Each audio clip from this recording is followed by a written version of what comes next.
The downsides of shaming past you. If this is you, then you exist now. That's the only thing that will ever exist, because you can only exist now. There is also, theoretically, a future and a past.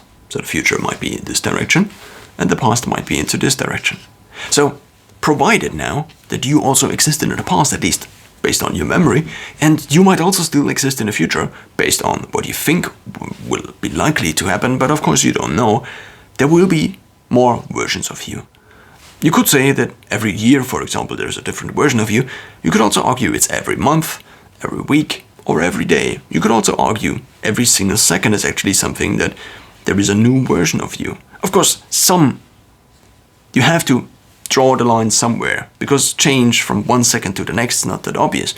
But that change is happening over time is kind of obvious, because you age also, for example, and therefore your body not only, but visually alone already is kind of an indicator that there are different versions of you who also look differently. Your hair gets longer and so on and so forth, and you might get older, you might learn something new, you might actually be a different person over time. What I'm trying to say is there are different versions of you, and all these different versions, now simplified maybe only by a head, have been there in the past and might exist in the future.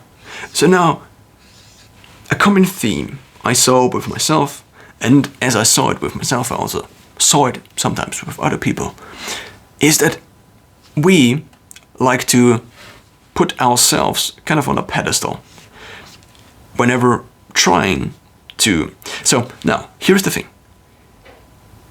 Shaming in general, kind of, at least in theory made up by the minds themselves, is the thing where you talk somebody else down below this pedestal, and then you theoretically move up in the view of others, usually.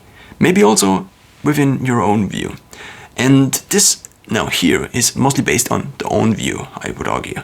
So now, if I tell myself, for example, that this version a year ago was so bad because I didn't have my eating in any kind of order, and also this was not that good, and also I now read this book and now I'm a completely different person, then what I'm actually doing is I'm shaming my past version, because this past version doesn't have a voice anymore, because it still kind of exists in me, but of course I identify as the version that exists now. So therefore, by shaming my past version, I very low effort and also kind of without this person's consent, you could say, if this person was an actual person, I shame this person in order to elevate myself. So you could argue it's the same principle that is applied when bad-mouthing somebody else who is actually a different person, not different versions of yourself or myself. So now, by shaming this past version, I then put myself on here. I can say, 5 months ago, I made this big decision and I was fat, I was lazy, and so on and so forth. And currently, to me, this actually applies to a certain extent. And then you put yourself on this pedestal and you say, I'm actually now better than this, by putting down the past version.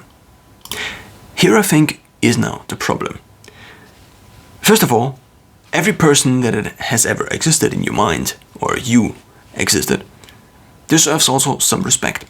If you don't treat yourself with respect, the current version of you, or future or past versions of you, then how can you expect yourself to be treated by others with respect, and so on and so forth? I think there's an argument to be made that you should treat yourself as another person. And ideally, you treat another person with respect. So for this reason, I think it is not really ethical, at least to yourself, to put other versions of you down just to gain some benefits in your view, or also in the view of others currently, for your current self, without actually doing anything. You just say, okay, you might look at me and see me as a total loser, but I was way more of a total loser in the past, so therefore I'm now actually better than in the past. So the absolute thing hasn't changed. The absolute level of me in a certain regard hasn't changed, but since it was much lower in the past, at least there's a progress curve. And this is kind of what we are doing. We are saying there's a progress curve, and now I'm actually better, but I was way worse. Therefore, there was a lot of effort in between these two. And therefore, I deserve some recognition. I deserve some respect, but obviously only this person, not the other versions of me in the past. And I think it's a mistake to some extent. I do have to often recognize and give other versions of myself in the past also credit for working hard, for making things possible that I would not have thought possible, at least in the past. And then they are just possible, and then you just don't look at them anymore.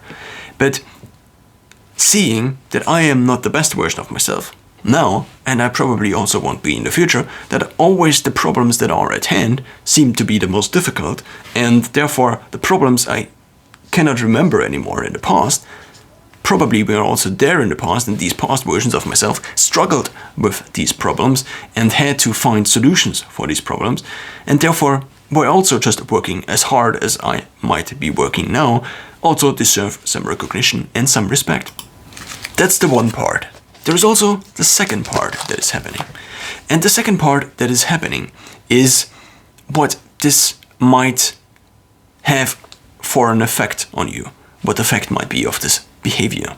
Similar to how bad-mouthing other people over time might erode some of your character, there is also an argument to be made that it changes your focus. It changes what you pay attention to.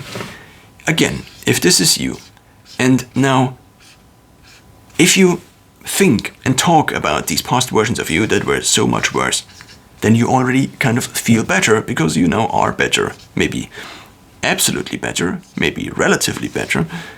But since you take basically your energy from these past versions of you that were worse, and this is also true again for you comparing yourself to actual other people, because if there are a lot of other people maybe in your friend group and you are in a certain regard at least, maybe better than them, maybe you are fitter than them, maybe you are more read than them, maybe you read more books than them, then you might feel that you are just a little bit better.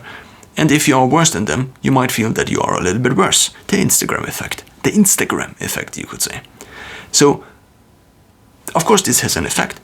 If you talk your past versions down, then what you're actually doing is, if this is your attention, then a certain part of your attention is paid to this thinking. To this thinking, oh yeah, this past version of me was like this, and so on and so forth. But now, ideally, what at any point in time you would focus on is how to actually improve currently. How to find solutions to the problems you have currently, because only if you find solutions to the problems you have currently, I have currently, then we can move forward to the next problems, which might then be more difficult, increasingly more difficult, but also we ideally become increasingly more capable. But if we are spending more and more focus on these past versions that are actually not really contributing to anything, apart from us then feeling maybe a little bit better, and also, again, not only down-talking, so we are not only down-talking now these past versions, but also our current selves actually, because of course there will be future versions then talking bad about this version that still was maybe paying some attention to the past versions and also spending too much time on thinking about how much better they are than the past versions. But no matter what it is you think about, if it is just the past versions and you are better than, there is just a chunk of your attention and your focus that you take, and maybe also your energy, your mental energy you have available, that is just there and not there for problem solving anymore. Therefore preventing you now from better future versions. I would like to think in terms of the different versions I could be like this. It's a choice juncture graph. This is you and this is your head, and this is also a node in a graph. And let's just simplify it and say there are two decisions at any point in time. And then these two decisions lead to two different versions of you. And then in the next unit of time, again, there is a decision and there are two different versions of you. Now, very easily you could say that these versions of you are worse And these versions, oh, let's just say they're negative. So as it goes down, these versions are worse, and as it goes up, these versions are better. A very easy example is the more educated you are, probably the better it is for you.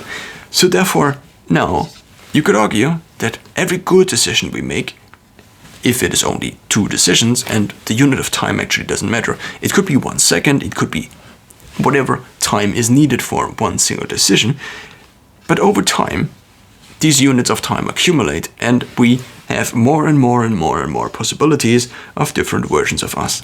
So now the ideal version of you is the version, obviously, that is always on top. So therefore it always goes up with a certain rate. And as soon as you only make one bad decision, it is here. Of course, you can not always judge, and most of the time, probably, you won't be able to judge these decisions, and whether they are actually turning out to be the best decision after all. Might be something you will never find out, but at least from what you know, you can say that the person of you that is more educated, the person of you that maybe has 3 degrees or 1 degree instead of none degree, is maybe potentially a more at least knowledgeable person. So therefore, the person overall might not be better, because of course the other persons, the other versions of you that have existed or would have existed, might have done something else. But at least in a very specific regard, at least if I go today, this evening, to the gym compared to me not going to the gym, makes me a better version because I actually plan going to the gym, and by implementing my plan, I am increasing the expected adherence of myself to my plan, and therefore I'm also increasing my ability to plan for myself. And by not doing it, I am taking away my ability to plan, and if I don't do these 2 things very good, which is plan and act, then probably I will find myself in a circle of either not being able to do the things because they are not properly planned, and also not being able to properly plan the things because I don't know if I actually will be doing them in the future. So for this reason, I think it at least makes sense to do the things you set out to do, I set out to do, and for this reason you could argue that at least in some specific subset, in some specific regard, you are able to tell which version of you is better compared to the version of you that is worse. And this doesn't necessarily have to be, again, objectively spoken over all of your life. What it only has to be is, did I plan this? Did I not plan this? Did I intend this? Did I not intend this? And therefore, you can actually then find these versions of you that are better and better and better and better and better. Or you can at least know how to make maybe the next decision and what to think about when making the next decision. Now, when it comes to combining this with what we found out previously about this here, or what we have discussed previously about all the different versions of you that you might judge and be ashamed of, or might shame. The past versions of you might shame. What you're actually doing is you're taking active decision-making attention or decision-making energy away, and therefore your decisions will be less optimized. As they are less optimized, you will find yourself down maybe this route instead of maybe this route. So therefore, speaking about all the different decisions in a joint juncture graph, I think it becomes very apparent that maybe you don't want to shame past you just for the benefit of you feeling better now.